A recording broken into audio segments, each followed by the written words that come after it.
If you've walked through the produce aisle lately, you may have noticed that salad fixings suddenly cost a lot more. A new government report shows why. Between June and July of 2025, the wholesale price of fresh and dry vegetables jumped almost 40%, the biggest summer surge since records began in 1947. Because these are the prices grocers pay before produce ever reaches store shelves, shoppers will soon feel the impact. The dramatic spike, some call it veggieflation, has many asking a simple question. Are the new tariffs the culprit? The answer is yes, but only partly. First, a quick primer on the Producer Price Index, or PPI. Think of it as an early warning system for inflation. When the PPI rises, consumer prices usually follow. In July, the overall PPI posted its largest monthly gain in more than 3 years, and the vegetable category was the biggest driver. Tariffs play an undeniable role. They're essentially taxes on imports, and the United States relies heavily on imported produce.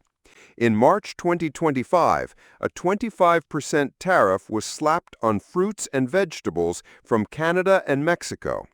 Mexico alone supplies roughly 2/3 of America's winter tomatoes, peppers, squash, and cucumbers. So higher import costs ripple quickly through the supply chain. But why would a tax on imported veggies make U.S.-grown ones pricier? It's basic supply and demand. Although the PPI tracks only domestic produce, tariffs shrink the total amount of vegetables available nationwide. With less product to go around and steady consumer demand, prices climb for everything, imported and domestic alike.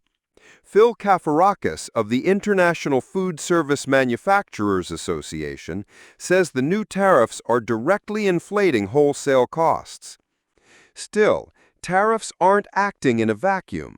A perfect storm of additional pressures has converged. Weather is one.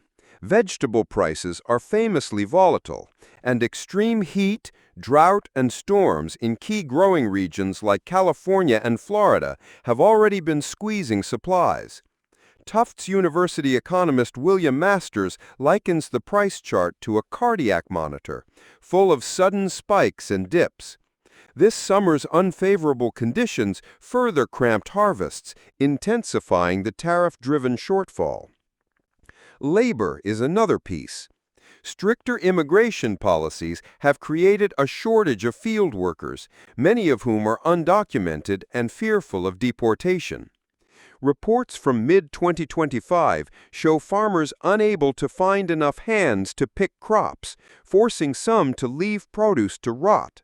Fewer workers mean smaller harvests, pushing prices up even more, and analysts warn the problem could worsen heading into fall. These national trends play out differently from place to place. In Boston's famed Haymarket, vendors trying to honor long-standing low-price expectations are squeezed between soaring wholesale costs and budget-conscious customers. In Henderson County, North Carolina, one orchard is holding prices steady for now, but only because it's still recovering from an earlier hurricane and faces its own unique constraints. The result is an uneven patchwork of consumer experiences, even as the overall trajectory points higher. What does all this mean for the average shopper?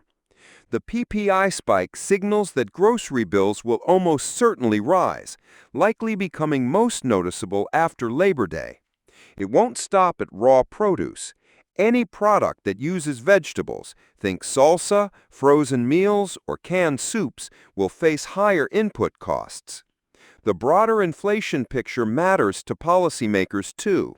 With price pressures spreading, the Federal Reserve is weighing whether to cut interest rates later this year. Chicago Fed President Austin Goolsbee says his decision hinges on future inflation data, numbers that may now be nudged upward by vegetable prices. In short, the near 40% leap in wholesale vegetable prices is the result of three forces colliding: tariffs that raised the cost of imported produce and tightened overall supply, unfavorable weather that reduced yields in key growing regions, and farm labor shortages that kept crops from being harvested. Take away any one of those factors, and prices might still have risen, but not nearly as dramatically. Together, they created the steepest summertime spike in vegetable costs in almost 8 decades, and consumers are about to foot the bill.